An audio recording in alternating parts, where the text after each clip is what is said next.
everybody, Jeff Antoniuk. Welcome to Digging Deeper Jazz. So this week I want to talk about playing sorta-kinda diatonic. That's the technical term for what we're going to talk about. Many of the greatest players nail the chord changes, right? So we've talked plenty about that, how to get inside the chords in an intricate way, the way Charlie Parker did, or the way Clifford Brown did, or the way Oscar Peterson did. We can name all these names of people who were so beautifully inside the chord changes. Johann Sebastian Bach, also pretty good with the chord changes.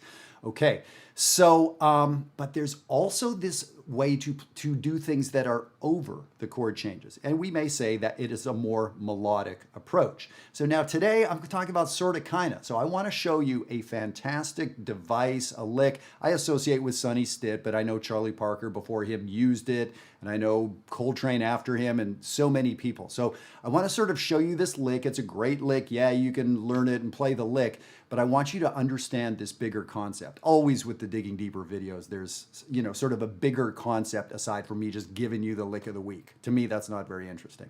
So let me now play the lick of the week for you so you can hear what we're talking about.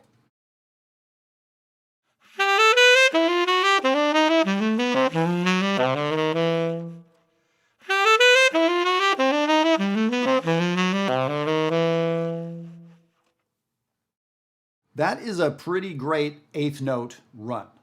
And as I said, I relate that to Sonny Stitt. And now I'm calling it sorta-kinda diatonic because it's not really linked to a particular set of chord changes, yet it is so clearly related to the key of C. If you look at it, you can see I put a little V above the chord tones. And what are the chord tones? A C triad, right? So all the way through this thing, you can see that I marked, it turns out I only marked half of them. I marked the arrivals, which is notes from a C triad, a C, E, and a G.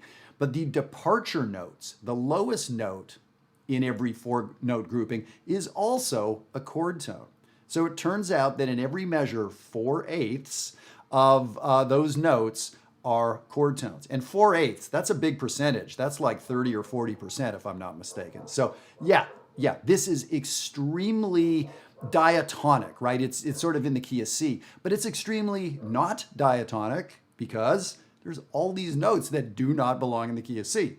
D sharps don't belong in the key of C. F sharps don't belong in the key of C, et cetera, right? So this is such a cool sound. So it's very much pointing at C. And that's what those chromatic notes are doing. Why do those chromatic notes work? When you play chromatic notes, they don't sound like this, right? I remember that as a young guy seeing, oh, Coltrane played an F sharp on a C chord. I'm gonna do that. And I'd play it and it would sound wrong. Like, that's uncool. Why is it cool when he plays but not, right? Well, of course, it's the context, it's the intention and all that. So what is the context of these quote unquote wrong notes? What is the context? Yeah, well, that's sort of what's baked into this lick. But now, where are you going to use this thing? How often do we have 4 measures of a C triad to improvise over? The answer, not so much, right? Well, so here's where this thing gets incredible, is the different places we can use it. So if you look at the sheet and you look at item number 2, what I did is put this lick over rhythm changes, the 1, 6, 2, 5 progression. The first 4 measures of rhythm changes. It could have been the second 4 measure of rhythm changes for all that matters. So this lick fits so perfectly. Now you're gonna see there are some notes that you would not think should fit so well over some of these chords. And yeah, that is a little bit true. Not all of them are the most opportune notes. In the second measure on beat 3, we see a C natural right smack on a G7. Not a good note. I would not choose to play that note in this context. But here's the thing. I think you're going to hear that it sounds pretty good.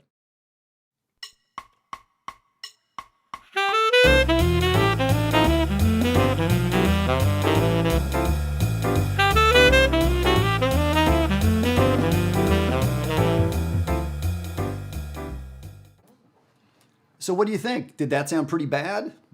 It did not sound pretty bad. It sounded pretty great. And so some of those weird note choices, they worked. Why would that be? Why would that be?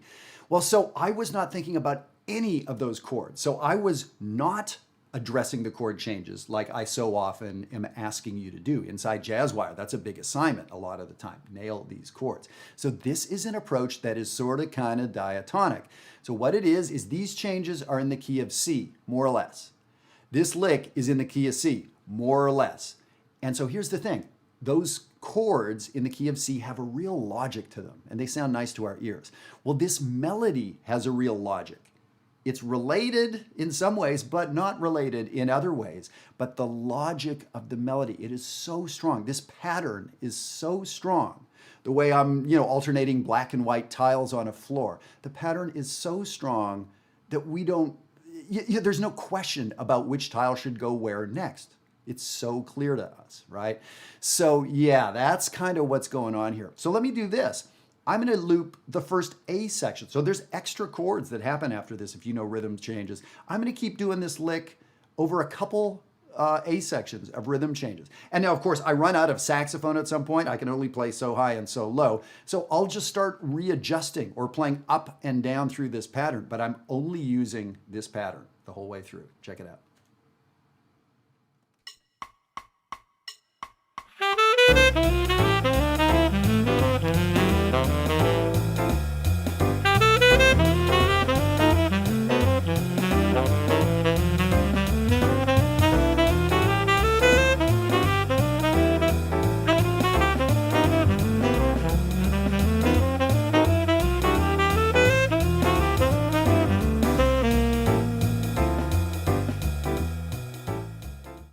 Right? Who's your new best friend? Yeah, I'm your new best friend, right? That is an amazing lick. And sure, there's some technique to it and there's some chromatic intricacy and this and that. Yeah, it's going to take a little practice. Man, that sucker sounds good. So yes, this is an amazing thing to learn. It's sorta-kinda diatonic. So you see what I'm getting at? I'm not addressing all of these chord changes. I'm doing something over top, but yet it sounds so nicely connected to it. So many of our heroes had this ability to be inside the chord changes, then had the ability to play just something beautiful and melodic, like Cole Porter, a melody that Cole Porter might write. And then to me, this is an in-between thing, where this is now related to the key area, has some nice bebop intricacies, chromaticism, leading tones, but it's kind of its own thing. And this is something that I missed in my development that I'm actually spending a lot of time sort of getting now. These classic, beautiful melodies like this that Sonny Stitt or Dexter Gordon or somebody might play, that they were kind of diatonic, but not really. They were with the chords, but not nailing the chords.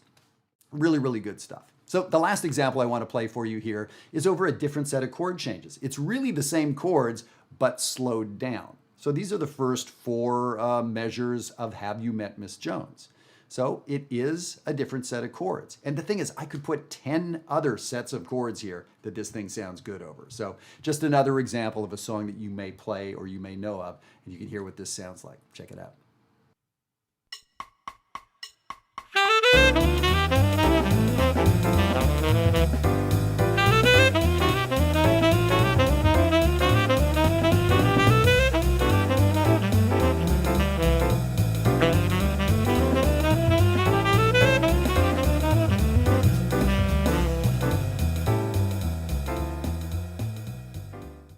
All right, I want to see this term trending across the internet, sorta-kinda diatonic. I invented that, maybe, I don't know. All right, well, I want to turn you loose on this. As I said, it's a cool, for a lot of us, it'll be sort of a cool technical challenge, perhaps. Certainly to get it into all 12 keys, but we don't have to start there. Start in 1 or 2 keys.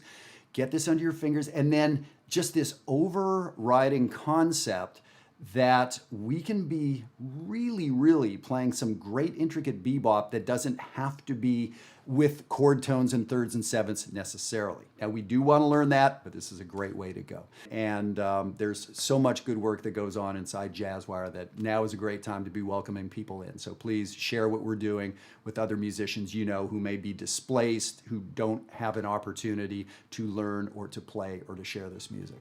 I appreciate that. All right, have a great week.